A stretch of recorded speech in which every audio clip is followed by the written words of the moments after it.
Hey everyone, welcome back to our YouTube channel. Friends, आज के इस वीडियो में हम करेंगे पंचायती राज एक्ट। जी हाँ फ्रेंड्स, 73rd और 74th जो कॉन्स्टिट्यूशनल अमेंडमेंट्स हैं आपकी, आपका एक कंपोनेंट है GK with special reference to J and K. उसमें पंचायती राज एक्ट 1989 और आपको दिया है 73rd and 74th constitutional amendments के बारे में पढ़ना है। तो आज के इस वीडियो में हम क्या पढ़ने वाले हैं, पंचायती राज की इंट्रोडक्शन पढ़ेंगे और बलवंत राय मेहता कमेटी क्या थी उसके बारे में थोड़ी बहुत बात करेंगे। ठीक है, तो वीडियो का एंड तक ज़रूर देखना अगर आप जेकेएसएसबी फाइनेंस सब इंस्पेक्टर की प्रिपरेशन कर रहे हो, क्योंकि जैसा कि आपने देखा कि यूनियन सुपरवाइज़र का एग्ज़ाम हुआ, उसमें 73rd 74th काफ़ी सारे क्वेश्चन पूछे गए थे। चाहे एक शिफ्ट में 2 ही क्वेश्चन थे, बट इतने ही आते हैं, इससे ज़्यादा थोड़ी आ सकते हैं अब।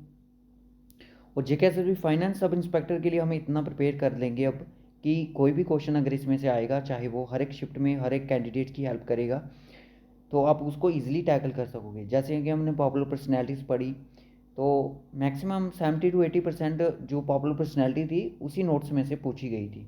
तो कुछ जो इंटरनेशनल पर्सनैलिटीज़ थी उसमें थी थोड़ी बहुत, बट थोड़ी बहुत इंटरनेशनल भी वहीं से थोड़ी बहुत आई थी देखने में। तो आज के इस वीडियो में हम यही चीज़ पढ़ेंगे, इंट्रोडक्शन पढ़ेंगे, पंचायती राज सिस्टम क्या है, कितने टाइप सिस्टम है इंडिया में और कहाँ से ये आया, किसने लाया। ठीक है, इस चीज़ के बारे में हम बात करेंगे। तो वीडियो को अंत तक ज़रूर देखना। चैनल पे न्यू हो, चैनल को सब्सक्राइब कर लो, नोटिफिकेशन बेल को ऑन कर लो, ताकि आने वाली कोई भी न्यू वीडियो की अपडेट हो आप तक सबसे पहले पहुँचे। और डिफरेंट सोशल मीडिया के प्लेटफॉर्म ज्वाइन कर लो, लिंक आपको डिस्क्रिप्शन बॉक्स में प्रोवाइडेड है। Telegram, Instagram, Facebook group join कर सकते हो, सभी के लिंक आपको डिस्क्रिप्शन बॉक्स में ही मिलेंगे। तो चलिए गाइस, करते हैं इस वीडियो को स्टार्ट, और वीडियो को ज़रूर लाइक और शेयर ज़रूर करें, और वीडियो अच्छी लगेगी तो लास्ट में कमेंट भी ज़रूर कर देना। चलिए, क्या होता है पंचायती राज। ठीक है, देखिए, अगर आप किसी विलेज में रह रहे हो, चाहे आप किसी सिटी एरियाज में रह रहे हो, सरपंच का नाम सुना है कि आपके जो एरिया का सरपंच कौन है, आपके एरिया का पंच कौन है।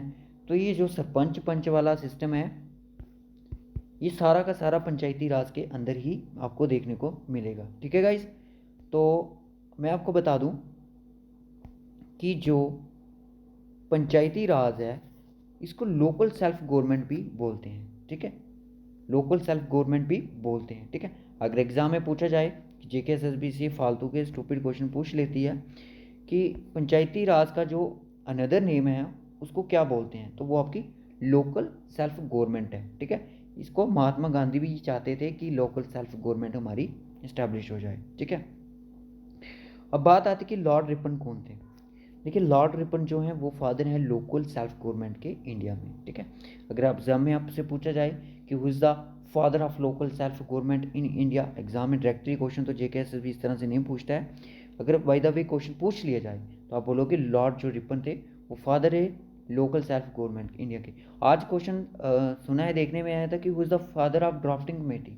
आई थिंक चेयरमैन की बात की थी या फिर फादर की बात की थी, क्वेश्चन कुछ ऐसा ही था। ठीक है, जबकि आपको पॉलिटिकल साइंस है ही नहीं है जूनियर सुपरवाइजर के एग्जाम में। ठीक है, तो इस तरह के क्वेश्चन आ रहे हैं। तो पंचायती राज इस्टेब्लिश हुआ हर एक स्टेट में। देखिए, जो पंचायती राज था वो हर एक स्टेट में इस्टेब्लिश हो चुका था। नागालैंड को छोड़ के है, मेघालय में नहीं है, मिजोरम में नहीं है। ठीक है, सभी स्टेट में पंचायती राज है, बट इन स्टेट्स में पंचायती राज सिस्टम नहीं है। ठीक है, और सब सारी यूनियन टेरिटरीज में भी पंचायती राज सिस्टम है, बट दिल्ली में नहीं है। और कुछ एरियाज़ हैं, शेड्यूल ट्राइब्स एरियाज़ हैं कुछ, और दार्जिलिंग के कुछ एरियाज़ हैं, ठीक है, उनमें ये पंचायती राज सिस्टम नहीं है। ठीक है, अब एग्ज़ाम में क्वेश्चन किसी भी तरह से आपसे पूछा जा सकता है कि बताइए, एग्ज़ाम में ये क्वेश्चन आया है कई बार कि कौन सी ऐसी जो स्टेट्स हैं जिनमें पंचायती राज सिस्टम है जो अभी तक इस्टेब्लिश नहीं है। तो ऑप्शन में कई बार आपको नागालैंड और मेघालय ही देखने को मिलता है, तो आपने इन्हीं पर टिक करना है। ठीक है, अगर तीनों दी होंगी ऑल ऑफ द अबव होगा तो ऑल ऑफ द अबव कर देना है। ठीक है, अब आपने, मैं आपको बोलूँ, डीपीएसपी पढ़ा होगा आपने, DPSP directive principle of state policy के बारे में पढ़ा। पंचायत अकाउंटेंट के टाइम पे आपने पढ़ा होगा कि आर्टिकल जो 40 है वो किससे डील करता है। उसमें महात्मा गांधी ने लोकल सेल्फ गवर्नमेंट के बारे में बात की है। ठीक है, पढ़ लेना इसको। Of the Indian constitution provide for the institution of Panchayati Raj. देखिए, अगर पंचायती राज बना है तो किसी ना किसी आर्टिकल में इसकी बात हुई होगी, किसी ना किसी आर्टिकल्स में ये इंक्लूड होगा, ठीक है। तो वो है आपका आर्टिकल 40 जिसमें पंचायती राज इंक्लूड है, ठीक है। उसके बाद है कि नेशनल पंचायती राज डे कब बनाया जाता है, तो ये भी एग्जाम में क्वेश्चन कई बार पूछा जा सकता है। तो 24 अप्रैल को ये सेलिब्रेट किया जाता है, ओके। उसके बाद जो आती है नेक्स्ट लाइन हमारी आती है वो है Panchayati Raj system in India laid down under the DPSP. मैंने जैसे बोला कि जो पंचायती राज सिस्टम है इंडिया का वो किसके अंडर लेड डाउन है, वो है आपका डीपीएसपी, ठीक है। डीपीएसटी अंडर आर्टिकल 40, ठीक है, अंडर आर्टिकल 40 के अंदर आता है। उसके बाद अगर आपसे पूछा जाए कि कौन से शेड्यूल में इंडियन कॉन्स्टिट्यूशन जो रिलेट करता है पंचायती राज सिस्टम से, वो करता है आपका 11th शेड्यूल से जो है, ठीक है। 11th जो शेड्यूल है आपका इंडियन कॉन्स्टिट्यूशन का, वो डील किससे करता है, वो करता है पंचायती राज सिस्टम से, ठीक है। क्वेश्चन किसी भी तरह से पूछा जा सकता है। अगर आपसे पूछा जाए कि पंचायती राज जो सिस्टम है, पंचायती जो राज है वो कौन सी स्टेट में इंक्लूड है, वो स्टेट लिस्ट में है। एक आपने कॉन्क्रीट लिस्ट, इन लिस्ट के बारे में आपने पढ़ा होगा। तो अगर आपसे डायरेक्ट क्वेश्चन इस तरह से पूछा है, अगर आप डिटेल स्टडी करोगे इन चीज़ों की तो काफ़ी वक्त ज़ाया होगा आपका, ठीक है। एक शॉर्ट नोट्स में आपको समझाने की कोशिश कर रहा हूँ, शायद क्वेश्चन इन्हीं में से बन जाए, ठीक है। क्योंकि लास्ट टाइम में जो इंसान चीज़ें पढ़ के जाता है तो वही एग्ज़ाम में अक्सर पूछी जाती हैं, ठीक है। 11th शेड्यूल, ठीक है, यहाँ तक हो गया। क्वेश्चन काफ़ी सारे बन सकते हैं। किस तरह से सर, कि पंचायती राज का अनदर नेम क्या है, एक क्वेश्चन। दूसरा क्वेश्चन पूछता father of local self government, okay. Third question ये है कि कौन सी स्टेट में पंचायती राज सिस्टम नहीं है, ठीक है। 4 क्वेश्चन यहाँ पे हो गए, 3 क्वेश्चन हो गए, सॉरी। कौन सा आर्टिकल है जो प्रोवाइड्स करता है इंस्टीट्यूशन पंचायती राज के लिए, तो वो आपका आर्टिकल 40, ओके। नेशनल पंचायती राज डे कब मनाया जाता है, 24 अप्रैल को, ओके। पंचायती राज जो सिस्टम है इंडिया का वो किस में लेट डाउन है, वो डीपीएसपी में है, ओके। तो जो कौन सा शेड्यूल है इंडियन कॉन्स्टिट्यूशन का जो रिलेट करता है पंचायती राज सिस्टम से, वो करता है 11th शेड्यूल। आप इनको किसी भी शॉर्ट फॉर्म में लिखना चाहते हो तो वो भी आप इसको लिख सकते हो, ठीक है। अब आता है कि पंचायती राज कौन सी स्टेट में इंक्लूड है, वो आपका स्टेट लिस्ट में इंक्लूडेड है, ठीक है, ओके। अब उसके बाद आता है कि पंचायती राज है जो उसका इवोल्यूशन कैसे हुआ, कहाँ से आया, क्या हुआ। देखिए, बलवंत राय मेहता कमेटी आई एक, ठीक है। बलवंत राज मेहता एक कमेटी थी जिसको अपॉइंट किया गया गवर्नमेंट ऑफ इंडिया द्वारा 16 जनवरी 1957 में, ठीक है। और इस कमेटी के जो चेयरमैन थे उनका नाम था बलवंत राय जी मेहता। क्या नाम था, बलवंत राय जी मेहता उनका नाम था, जो कि चेयरमैन थे बलवंत राय मेहता कमेटी के, ओके। और कमेटी ने अपनी रिपोर्ट थी जो उसको सबमिट किया 24 नवंबर 1957 में। तो एग्जाम में पूछा जा सकता है कि बलवंत राज जो मेहता कमेटी थी उसने अपनी फर्स्ट रिपोर्ट को कब सबमिट किया था, वो किया था 24 नवंबर 1957 में। इस तरह के फालतू के क्वेश्चन जेकेएसएसबी पूछ सकती है, okay. And recommended the establishment of the schemes of democratic decentralisation, ठीक है। और इस्टेब्लिशमेंट को रिकमेंड किया गया स्कीम को डेमोक्रेटिव डिसेंट्रलाइजेशन, जिसको बोला गया पंचायती राज, ठीक है। और जो पंचायती राज था ये रिप्रेजेंट करता है इंडिया में decentralisation of powers, participation of the people, community development और नेशनल एक्सटेंशन सर्विस। अगर ऑप्शन में अगर आपसे पूछा जाएगा कि Panchayati Raj system in India represents in India, तो ऑप्शन में अगर ये चारों होंगे, जहाँ 3 हुए चाहे फिर एक हुआ, आपने उसी पे टिक करनी है। अगर 3 हुए तो ऑल ऑफ द अबव कर देना, 2 हुए तो बोथ ए और बी का ही कुछ ऐसा शेड्यूल बना होगा वहाँ पे। होप सो यहाँ तक सबको क्लियर होगा। बलवंत राय के मेहता की कमेटी के बारे में पढ़ा, ठीक है, ओके। गवर्नमेंट ने अपॉइंट किया 16 जनवरी को और चेयरमैन इसके बलवंत राय जी मेहता थे। कमेटी ने अपनी फर्स्ट जो रिपोर्ट थी 24 नवंबर को सबमिट की 1957 में, ओके। और इस्टेब्लिश किया गया डेमोक्रेटिक डिसेंट्रलाइजेशन, जिसको पंचायती राज बोला गया। और इसमें कुछ रिप्रेजेंट्स थे पंचायती राज के, वो थे decentralisation of power, participation of the people, community की डेवलपमेंट होना, नेशनल एक्सटेंशन सर्विसेज, ठीक है। ये चीज़ें आपको वहाँ पे देखने को मिली, ओके। उसके बाद है 3 टायर सिस्टम। देखिए, जो बलवंत राज मेहता का जो सिस्टम था, पंचायती राज सिस्टम था, वो आपका 3 टायर पे था, 3 टायर बेस्ड था। एक तो आपका ग्राम पंचायत था, पंचायत समिति थी और जिला परिषद था। आपको इस तरह से पढ़ना है, एरो ऊपर की तरफ है इस तरह से, फर्स्ट आपका जिला, सेकंड पंचायत समिति, थर्ड आपका ग्राम पंचायत, ठीक है। अगर आपसे पूछा जाए कि जिला परिषद जो है वो किस लेवल पे होता है, वो अपने डिस्ट्रिक्ट लेवल पे होता है, ठीक है। याद रखना डिस्ट्रिक्ट लेवल पे कौन होता है, जिला परिषद, ठीक है, और इसको मंडल परिषद बोला जाता है। और जो पंचायत समिति है वो ब्लॉक लेवल पे है, इसको इंटरमीडिएट लेवल भी बोला जाता है और मिड लेवल भी बोला जाता है। और जो पंचायती समिति और जिला परिषद है, इनकी जो इलेक्शंस होंगी वो इंडायरेक्ट इलेक्शंस हैं, ठीक है, ठीक है, ओके। उसके बाद जो ग्राम पंचायत है वो विलेज लेवल पे होगा और इसकी जो इलेक्शंस होगी वो डायरेक्ट होंगी बाय पेपर, ओके। उसके बाद जिला परिषद, अगर आपसे पूछा जाए which of the following is the apex body of the Panchayati Raj system, तो आपने बोला ना ग्राम पंचायत है, जहाँ पंचायत समिति है, ना सिर्फ आपका जिला परिषद है। तो जिला परिषद जो है आपकी अपेक्स बॉडी है पंचायती राज सिस्टम की, ओके। उसके बाद अगर आपसे पूछा जाए, मैं आपको टिप्स दे रहा हूँ, इस तरह के एमसीक्यूज ही डायरेक्ट एमसीक्यूज वाले क्वेश्चन हैं। पंचायती जो समिति है वो एक एग्जीक्यूटिव बॉडी है और एडमिनिस्ट्रेटिव बॉडी है। अगर ऑप्शन में एग्जीक्यूटिव नहीं हुआ तो एडमिनिस्ट्रेटिव होगा, एडमिनिस्ट्रेटिव नहीं हुआ तो एग्जीक्यूटिव ज़रूर होगा। अगर दोनों हुए तो बोथ ऑफ ए और बी भी होगा, ठीक है। अगर दोनों हुए, अगर बोथ ऑफ ए बी नहीं हुआ तो मोस्ट अप्रोप्रिएट आपका एग्जीक्यूटिव होगा, ओके। जिला परिषद, जिला परिषद है वो एडवाइजरी है और सुपरवाइजरी बॉडी है, ओके। एडवाइजरी भी आ सकता है, सुपरवाइजरी भी आ सकता है, ओके। उसके बाद आता है district collector, should be the chairman of जिला परिषद। जिला परिषद के जो चेयरमैन है वो है डिस्ट्रिक्ट कलेक्टर होंगे, ठीक है।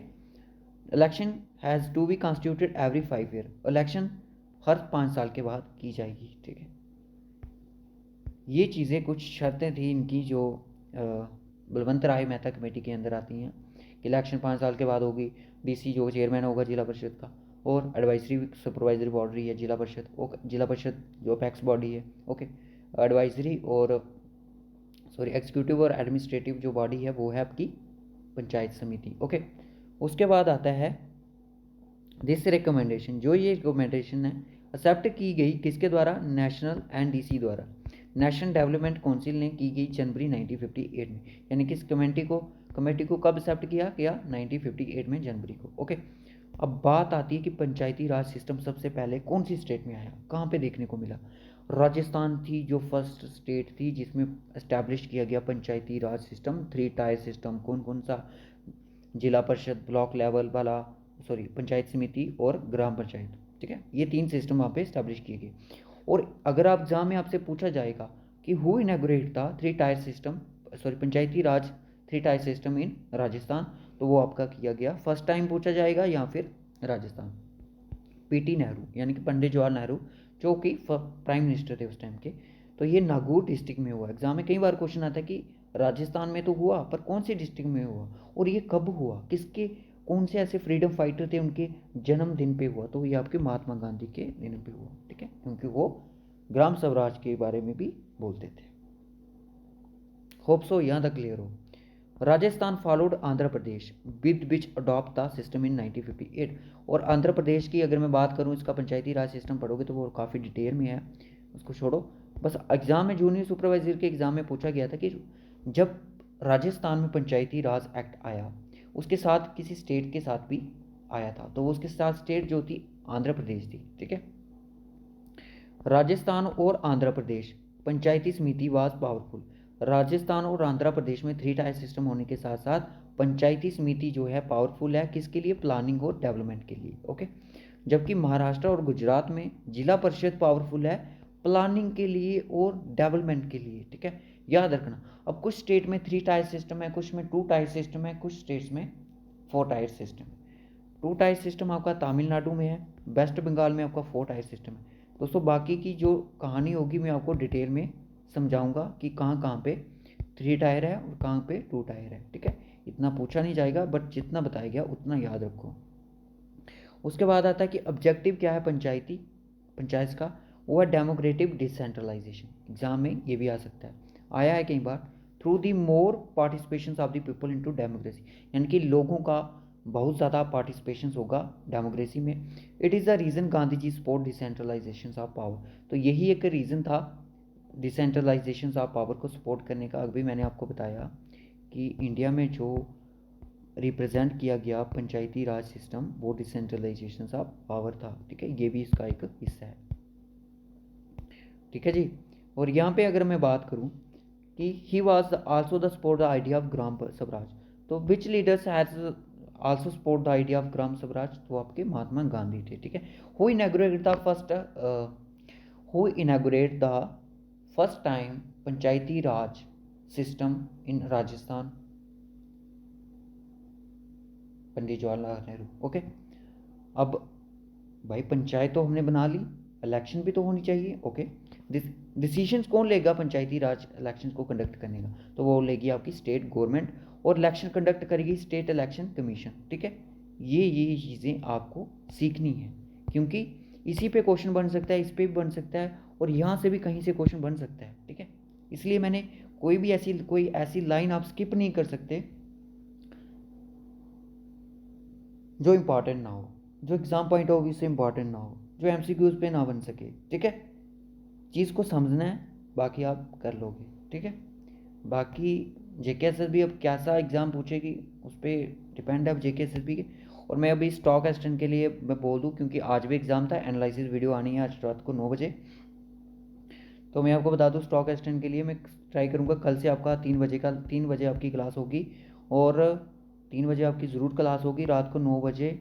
और जो अदर दूसरी क्लास होगी या तो फिर दोपहर को 12 बजे होगी या फिर 6 बजे होगी। 3 क्लासेस हम रखेंगे डेली की, एक स्टॉक असिस्टेंट की होगी, 2 सब इंस्पेक्टर की होंगी, ठीक है। और इसमें क्या क्या करना है वो चीज़ें हम बाद में देखेंगे। या तो फिर दोपहर को 12 बजे होगी, या फिर शाम को 6 बजे सेकंड क्लास होगी। और जो इनकी क्लास होगी रात को 9 बजे होगी, वो सब इंस्पेक्टर की क्लास होगी, ठीक है। दोपहर को जो 3 बजे क्लास होगी स्टॉक असिस्टेंट की होगी, वो आपकी रीजनिंग पर भी हो सकती है, वो आपकी मैथ पे भी हो सकती है, इंग्लिश पे भी हो सकती है, आपकी जीके पे भी हो सकती है, किसी पे भी हो सकती है, ठीक है। तो जब तक इनका एग्ज़ाम नहीं होता, तो अब मैंने आपको बोला था, देखिए स्टॉक असिस्टेंट का जो एग्ज़ाम है वो आपको मैं बता दूं मार्च तक नहीं होगा, ठीक है। वो होगा अप्रैल के बाद, ठीक है, अप्रैल के बाद ही होगा। हो सकता है मार्च के बाद ही होगा, क्योंकि अभी टाइम नहीं है इनका एग्ज़ाम करने का। आज के लेक्चर में हमने पढ़ा बलवंत राज मेहता कमेटी के बारे में, और देख लो आप इस नोट्स को, पीडीएफ को देख लो। जब पीडीएफ ये बन जाएगी मैं आपको पूरी compile free of cost provide कर दूंगा, आप यहाँ पे देख सकते हो।